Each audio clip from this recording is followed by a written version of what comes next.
Baik, Bismillahirrahmanirrahim. Assalamualaikum warahmatullahi wabarakatuh. Alhamdulillah, wassalatu wassalamu ala rasulillah ya ma'bad. Adik-adik yang insya Allah dirahmati Allah subhanahu wa ta'ala, Alhamdulillah kita kembali lagi bertemu, bertatap muka, masih melalui media yang sama, masih melalui virtual Zoom meeting. Dan insya Allah pada kesempatan hari ini kita akan membahas materi baru, ya, materi bab yang kedua terkait tentang cerita teks sejarah, gitu ya. Oke, di layar sudah Ana sediakan seperti biasa melalui aplikasi Focus Sky, gitu ya, slide terkait materi teks cerita sejarah, ya. Oke, materi ini cukup menarik mengingat siapa yang tidak tahu yang namanya sejarah, gitu ya.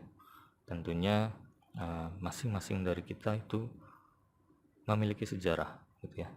Ana, antum, dan yang lain itu pastinya juga memiliki sejarah masing-masing. Tapi kita tidak membahas itu. Yang sedang akan kita bahas untuk kedepannya nanti adalah sejarah di sekitar kita, baik itu dari tokoh-tokoh, baik itu suatu kejadian, gitu ya, atau mungkin hal yang memang bisa diambil hikmahnya, gitu ya. Ya, jadi kali ini kita akan sedikit melihat ke belakang, gitu ya, untuk menguatkan kembali perencanaan kita ke depannya, gitu ya, untuk menguatkan lagi apa yang harus kita lakukan di masa depan, ya, dengan kita melihat sejarah, ya. Oke, kita masuk saja ke slide selanjutnya. Di sini seperti biasa harus saya sampaikan kepada antum di awal, ya, setiap babnya sedang belajar apa sih, begitu. Nah, di sini kita mempelajari terkait bab yang kedua, teks cerita sejarah dengan kompetensi dasar, mengidentifikasi struktur teks cerita sejarah, dan mengonstruksi nilai-nilai teks eksplanasi, gitu ya. Atau mungkin lebih jelasnya mungkin sama, ya, teks cerita sejarah ini hanya secara dengan bahasa yang lain saja, begitu ya. Jadi mengidentifikasi dan mengonstruksi nilai-nilai, gitu ya Mas, ya. Jadi tentang teks cerita sejarah. Nah, seperti apa materinya, kita lihat dulu slide selanjutnya.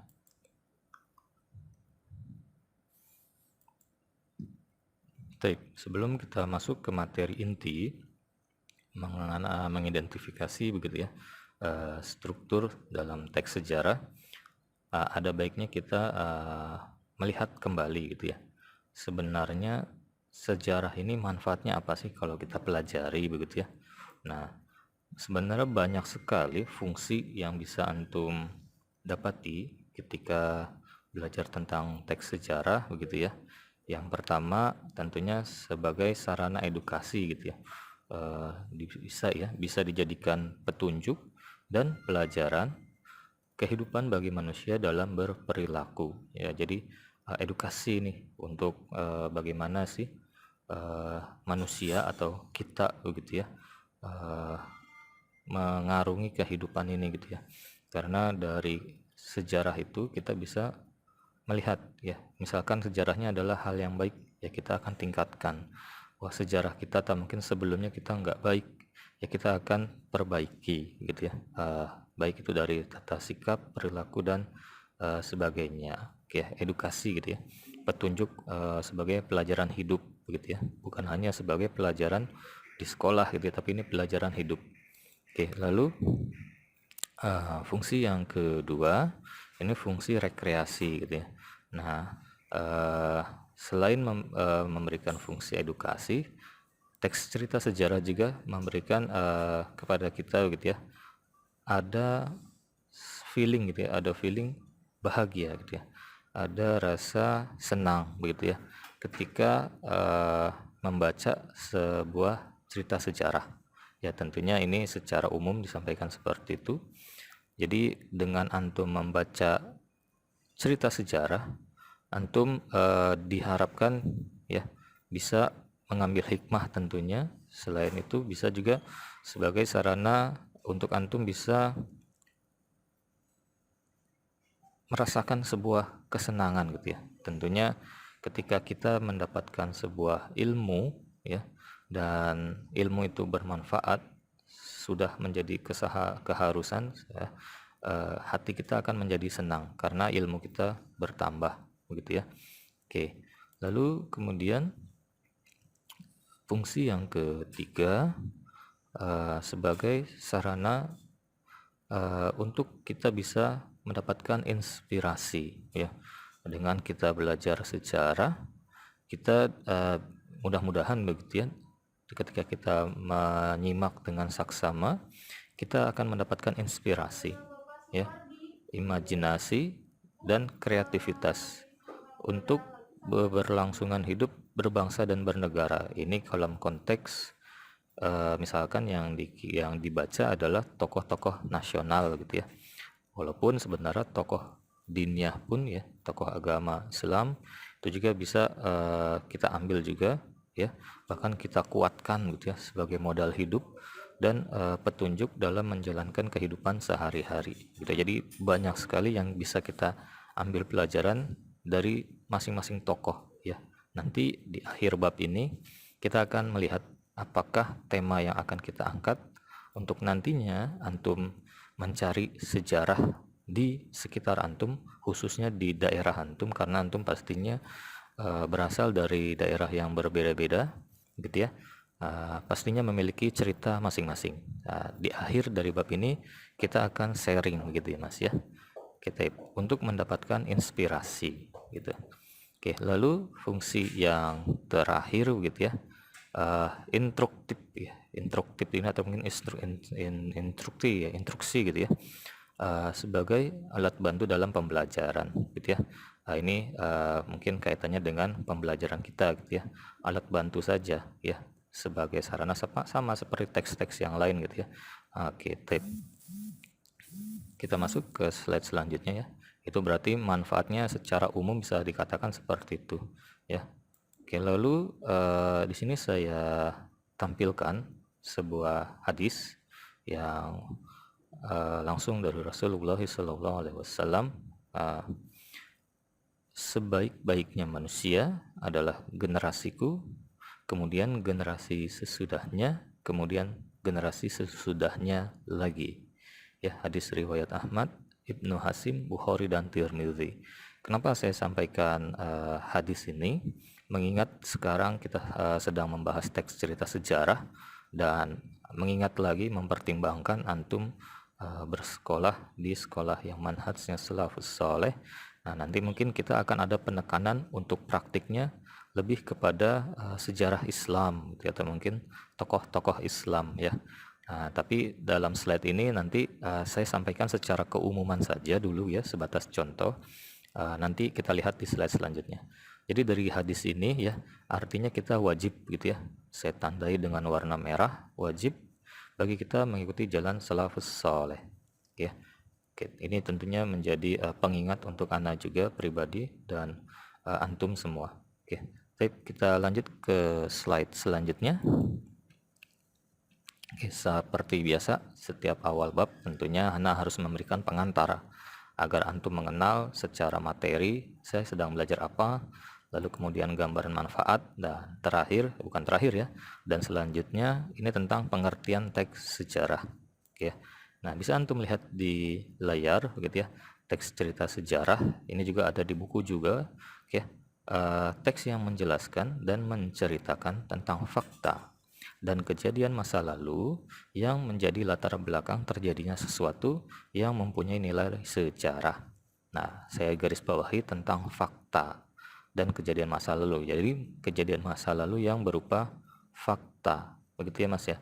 Kalau dongeng, kalau hikayat ya, mungkin fabel atau mungkin legenda begitu ya, legenda Sangkuriang gitu ya, itu kita tidak pelajari karena itu hanya cerita rakyat ya, yang mungkin membahas masa lalu, tapi itu buatan dan imajinasi, dosa menghayal gitu ya. Nah, kita lebih kepada teks cerita sejarah yang memang membahas nilai-nilai kehidupan atau mungkin nilai sejarah yang bisa diambil dari sejarah masa lalu gitu ya. Dan mudah-mudahan bermanfaat untuk kita pakai di kehidupan yang sekarang gitu ya. Oke, itu pengertiannya. Jadi teks yang menjelaskan, menceritakan fakta masa lalu, begitu ya Mas ya. Oke, kita lanjut ke slide selanjutnya. Oke, sini ada mind map yang sederhana sekali saya buat ya, tapi mudah-mudahan ini jelas untuk antum bisa melihat di layar. Untuk struktur ya selalu kita bahas ya, struktur kaidah setiap teks itu pasti akan ada, itu pasti akan menjadi materi inti kita gitu ya Mas ya. Nah, sekarang kita sudah masuk ke materi inti ya. Tadi kan kompetensi dasar mengidentifikasi gitu ya struktur. Nah, kita mengenal dulu nih strukturnya apa aja yang terdapat di teks cerita sejarah. Nah, yang pertama ada orientasi, yang kedua ada komplikasi, dan yang terakhir ada resolusi. Oke ya. Nah, kita masuk ke penjelasan ya, deskripsi dari masing-masing struktur yang ada di dalam teks tersebut ya, di dalam teks ini. Oke. Silakan antum bisa memerhatikan di layar gitu. Oke. Di dalam teks cerita sejarah kita akan dapati 3 hal, sama seperti bab-bab lain, 3 struktur gitu ya. Pembuka, isi, penutup pada dasarnya seperti itu. Hanya saja untuk tiap babnya ini dibedakan secara istilah, walaupun pada dasarnya sama saja gitu ya. Pembuka, isi, penutup pada dasarnya seperti itu. Nah, di sini antum bisa lihat di layar gitu ya, ada 3 deskripsi secara definisi gitu ya. Nah, jadi saya masih mengosongkan strukturnya sengaja gitu ya. Mungkin di antara antum ada yang sudah membaca terlebih dahulu ya. Jadi saya persilahkan kalau ada antum silakan bersuara dan akan ana catat sebagai bentuk keaktifan. Yang pertama ini struktur yang mana? Dari ketiga struktur yang tadi sebelumnya saya sudah sampaikan ya, orientasi, komplikasi, dan resolusi begitu ya. Nah, silakan tafadhol. Tape. Oke. Oke, kita langsung saja. Di sini ada 3 deskripsi dan masih kosong untuk pengisian strukturnya gitu ya. Kita akan cek ada resolusi, orientasi, dan komplikasi. Nah, larinya kemana ini? Oke. Untuk yang orientasi saya sengaja taruh di yang kedua ini dalam rangka mengetes saja gitu ya, sebagai bentuk pembelajaran juga agar antum tahu gitu ya dalam perekaman video ini. Tentunya saya harus desain seolah-olah ada interaksi gitu ya Mas ya. Nah, orientasi ini pasti ada di awal, tapi saya sengaja pasangkan itu di tengah-tengah, tapi tetap ada penunjuk arah panahnya itu menunjuk ke yang pertama begitu ya, berisi tentang pengenalan atau pembukaan dari teks cerita sejarah, biasanya berisi mengenai penjelasan singkat dari suatu peristiwa yang diceritakan ya. Ya intinya kan tentang pembukaan gitu ya, ya kan, orientasi, istilahnya orientasi. Kalau di bab-bab yang lain beda-beda begitu ya. Nah, kalau untuk teks cerita sejarah ada orientasi, isinya sederhana tentang pembukaan dari teks cerita sejarah ya, biasanya mengenai penjelasan singkat suatu peristiwa yang diceritakan. Oke, lalu struktur yang kedua itu ada komplikasi yang isinya ya mengenai rekaman peristiwa sejarah yang terjadi, disampaikan menurut urutan kejadian atau waktu dari awal kejadian sampai akhir. Artinya mungkin ini kalau saya pakai istilah adalah kronologis gitu ya. Kalau di bab sebelumnya mungkin antum pernah belajar di kelas 11 ya, bab teks prosedur. Nah, itu harus sistematis. Sistematis gitu ya. Sistematis itu sebenarnya juga berurutan. Tapi kalau berkaitan dengan peristiwa itu kronologis. Mungkin kalau antum tahu misalkan ada kejadian pembunuhan gitu ya, pembunuhan gitu ya, atau mungkin ada kejadian perampokan, tentunya kan nanti akan ada bahasa kronologinya bagaimana. Nah, itu kronologinya dari peristiwa awal gitu ya, bahkan mungkin peristiwa penyebabnya gitu ya, sebelumnya itu apa, nah itu diceritakan ya, peristiwa awal sampai akhir ya, itu istilahnya adalah kronologis. Jadi sederhananya untuk mengingat apa sih itu komplikasi, ya kronologis saja gitu ya, ya dari awal sampai akhir. Lalu yang terakhir itu ada resolusi gitu ya. Resolusi ini seperti bab-bab yang lain juga, penegasan gitu ya, sebenarnya penegasan kembali, atau di sini isinya berisi akibat ya, atau simpulan atau penilaian ya terkait rangkaian peristiwa. Jadi pada dasarnya semua bab itu isinya sama saja, pembuka, isi, penutup gitu ya. Hanya saja dibedakan dengan istilahnya. Seperti itu Mas ya. Oke, silakan kalau ada yang mau ditanyakan, monggo. Oke, kita masuk ke slide selanjutnya. Di sini ada mind map ya. Pastinya antum tahu ya, ketika kita sudah membahas struktur, pastinya slide selanjutnya akan membahas tentang apa? Tentang kaidah kebahasaan ya. Teks cerita sejarah. Ada 5 ya. Yang pertama kata-kata tindakan, yang kedua kalimat lampau, yang ketiga keterangan waktu tempat, yang keempat keterangan konjungsi temporal, yang ketiga keterangan waktu tempat, yang kelima konjungsi kausalitas. Nah, kita akan masuk ke slide selanjutnya yang pastinya membahas terkait masing-masing kaidah tersebut. Oke.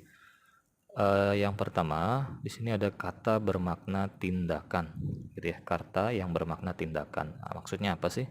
Kata yang menggambarkan kejadian dengan perbuatan pelaku gitu ya Mas ya. Nah, di sini ada contoh-contohnya yang bisa antum lihat. Contohnya dipanggil ya, berlabuh ya, lalu kemudian diangkat. Sebenarnya banyak sekali ya. Berperan gitu ya. Intinya tentang tindakan, perbuatan gitu ya. Nah, untuk nanti bisa tandai gitu ya. Banyak sekali contohnya ya. Dipanggil ya berarti kan ada sebuah kegiatan di situ dipanggil gitu ya. Berlabuh gitu ya, lalu kemudian diangkat gitu ya, berperan gitu ya. Oke, kita masuk ke slide selanjutnya. Di sini ada keterangan tempat dan waktu. Ini sederhana sekali. Jadi kaidahnya ini mudah kalau saya boleh katakan gitu ya, untuk diingat gitu ya. Karena sebenarnya masing-masing dari kaidah tersebut sama saja gitu ya, hampir mirip, tapi bisa dibedakan gitu ya. Oke ya, ini keterangan tempat dan waktu contohnya di daerah Makassar, di sekolah, di rumah saya misalkan, contoh lain gitu ya. Waktunya misalkan di waktu malam hari, di sore hari, pada waktu itu misalkan gitu ya, nggak ada masalah. Oke ya, ini contohnya sederhana. Kita masuk ke slide selanjutnya. Di sini ada konjungsi temporal. Nah, konjungsi temporal ini yang berkaitan dengan waktu, begitu ya Mas ya. Contohnya kemudian, begitu ya, menghubungkan dengan klausal selanjutnya gitu. Setelah ini, lalu, gitu ya. Ini contoh-contoh yang termaktub dalam konjungsi temporal, konjungsi yang hubungannya berkaitan dengan waktu. Oke, kita masuk ke slide selanjutnya. Di sini ada konjungsi kausalitas. Kalau tadi temporal, waktu, sekarang konjungsi kausalitas. Atau mungkin artinya ya sebab akibat, gitu ya. Ada sebab akibat begitu. Nah, penandanya karena, lalu kemudian sebab ya. Lalu kemudian karena itu, oleh karena itu. Sebenarnya sama saja ya, karena itu, oleh karena itu. Oke. Sebab oleh sebab itu gitu ya. Itu sama saja sebenarnya. Oke. Kita lanjut ke slide selanjutnya. Kalimat bermasa lampau, karena kita sedang membahas teks cerita sejarah, tentunya ada kalimat yang sebenarnya keterangannya itu bermasa lampau. Ini hampir mirip dengan keterangan waktu yang tadi barusan kita bahas. Ya, contohnya misalkan pada waktu itu. Ya, ini sebenarnya berhubungan dengan kaidah yang tadi gitu ya. Sekitar abad ke-22 gitu ya. Intinya tentang waktu gitu Mas. Tapi kita masuk ke slide selanjutnya, contoh teks gitu ya. Oke, nah ini sudah masuk ke pembahasan yang berbeda. Kalau tadi kita sudah bahas terkait kaidah dan struktur, nah sekarang kita masuk ke contoh teksnya. Yang tadi di awal saya sampaikan ini yang Ana ambil adalah umum ya, keumuman gitu ya. Tapi nanti kalau antum mau berinovasi atau mungkin antum mau mengambil contoh yang sifatnya diniyah Islami, monggo, itu jauh lebih baik. Oke, contohnya apa yang ada di layar ini? Sejarah singkat bahasa Indonesia, gitu ya, sejarah singkatnya saja. Di sini ada beberapa paragraf. Yang ada di sini adalah orientasinya dulu, pengenalannya dulu, gitu ya Mas ya. Nah, silakan antum baca dan antum pahami sebelum nanti kita masuk ke slide selanjutnya.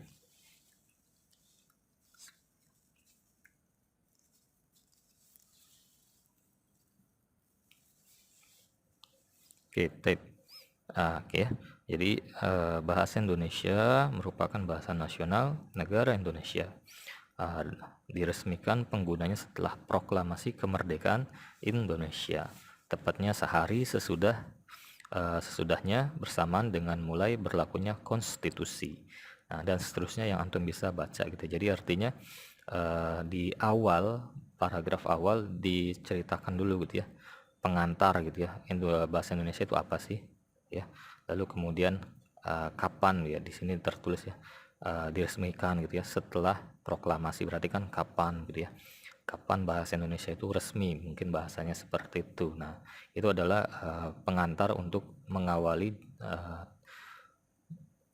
teks yang berjudul sejarah singkat ya, namanya saja sejarah singkat ya, berarti disingkat-singkat. Kalau mau didetailkan tentunya cukup panjang dan memakan waktu dan slide juga gitu ya. Intinya antum paham saja dulu, ada teks, ada struktur. Nanti antum bisa mengenali dulu gitu ya, lalu kemudian bisa menganalisis nanti di akhir gitu ya, di pertemuan selanjutnya. Kalau di pertemuan ini antum hanya sebatas mengidentifikasi strukturnya saja. Nah, sekarang antum sedang mengidentifikasi gitu ya. Sedang mengidentifikasi, sedang mengetahui, mengenal gitu ya. Oh, ini paragraf yang strukturnya orientasi. Oh, ini paragraf yang strukturnya komplikasi. Oh, ini paragraf yang strukturnya resolusi. Ya, hanya sebatas itu aja dulu ya, Mas ya. Gitu. Lanjut ke slide selanjutnya. Di sini ada tentunya ya, ada urutan peristiwa atau mungkin yang tadi boleh saya katakan sebagai komplikasi. Ya, antum bisa baca di situ cukup panjang ya, ada 3 paragraf ya. Sebenarnya ada 4 gitu ya, ada 4 tapi pendek sekali ya, yang di tengah itu masuk ke 3 paragraf saja gitu ya. Untuk struktur yang kedua ya, antum bisa baca di situ, bahasa Melayu mulai dipakai di kawasan Asia Tenggara gitu ya sejak abad ke-7, buktinya ditemukan bla bla bla terus ya, resmi diakui sebagai bahasa persatuan bangsa di paragraf selanjutnya gitu ya. Lalu kemudian ada penggunaan bahasa Melayu sebagai bahasa nasional atas usulan Muhammad Yamin dalam pidatonya pada Kongres Nasional kedua di Jakarta gitu ya. Dan seterusnya antum bisa baca. Saya berikan waktu kepada antum untuk baca dulu sebagai mengenal ya begitu ya. Oh, bahasa Indonesia awal mulanya seperti ini, tidak ujuk-ujuk wah bahasa Indonesia lalu kemudian jadi bahasa Indonesia gitu. Tidak, tentunya ada proses gitu ya Mas ya. Silahkan dipahami bahasa Indonesia. Kita masuk ke slide selanjutnya. Oke, di sini ada struktur yang terakhir, reorientasi atau mungkin resolusi ya gitu ya. Resolusi gitu ya.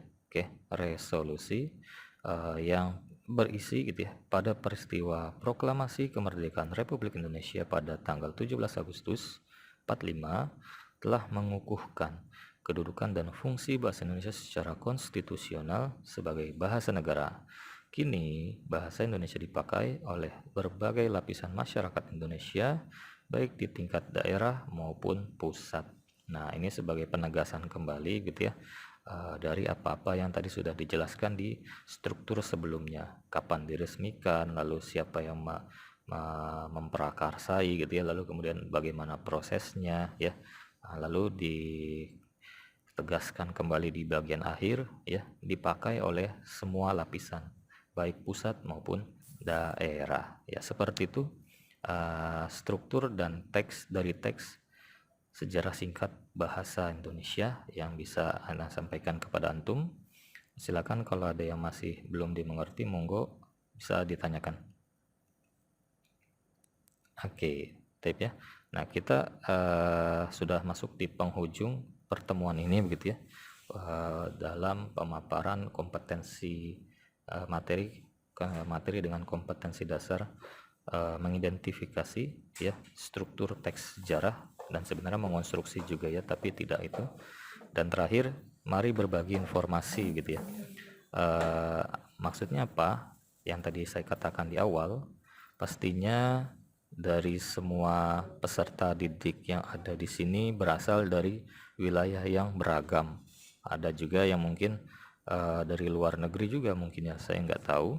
Oke, yang jelas nanti silakan antum coba murojaah, tanya gitu ya ke keluarga, atau mungkin antum bisa searching di internet, berselancar di internet sejarah yang menarik gitu ya dari daerah kamu. Jangan dongeng, jangan cerita rakyat, tapi mungkin terkait dengan tokoh, terkait dengan peristiwa, terkait dengan hal-hal yang bisa diambil hikmahnya. Kalau bisa tentang tokoh Islam jauh lebih baik ya.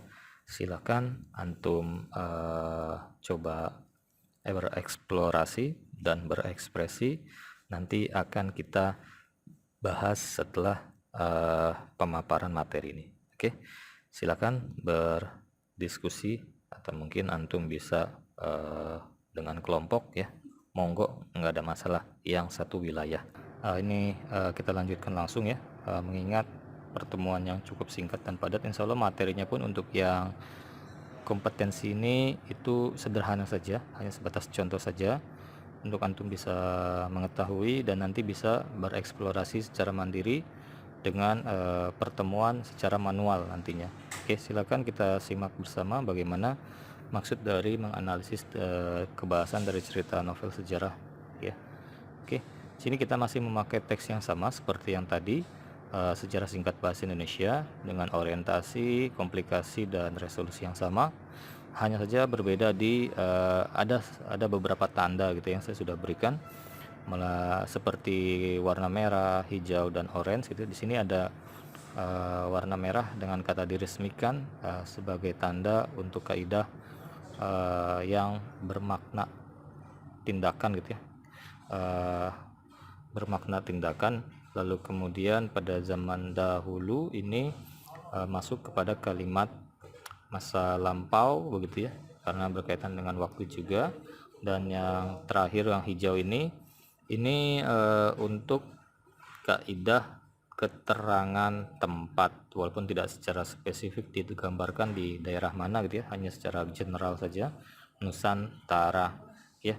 Ini contohnya jadi seperti ini ketika kita menganalisis struktur dan kebahasan gitu ya dari teks yang ada. Strukturnya di paragraf pertama ini struktur masuk ke paragraf yang pertama masuk ke dalam struktur apa? Orientasi, komplikasi atau resolusi. Lalu bagaimana dengan kaidahnya? Apakah ada kaidah yang pertama, kedua dan seterusnya? Apakah terdapat di dalamnya? Kalau ada ditandai dan seberapa banyak? Gitu ya Mas. Sehingga bisa dikatakan teks tersebut sudah lengkap secara struktur dan kaidah. Oke, kita masuk ke contoh slide selanjutnya. Di sini juga sama seperti orientasi begitu ya, ada tanda ya, warna gitu ya. Sejak abad ke-7 ini keterangan waktu ya, walaupun bisa juga masuk ke dalam kalimat lampau. Lalu di kedudukan Bukit Karangka gitu ya. Di sini keterangan tempat, lalu ada saat itu, konjungsi waktu ya, temporal, dan terakhir warna hijau di sini oleh karena itu konjungsi kausalitas.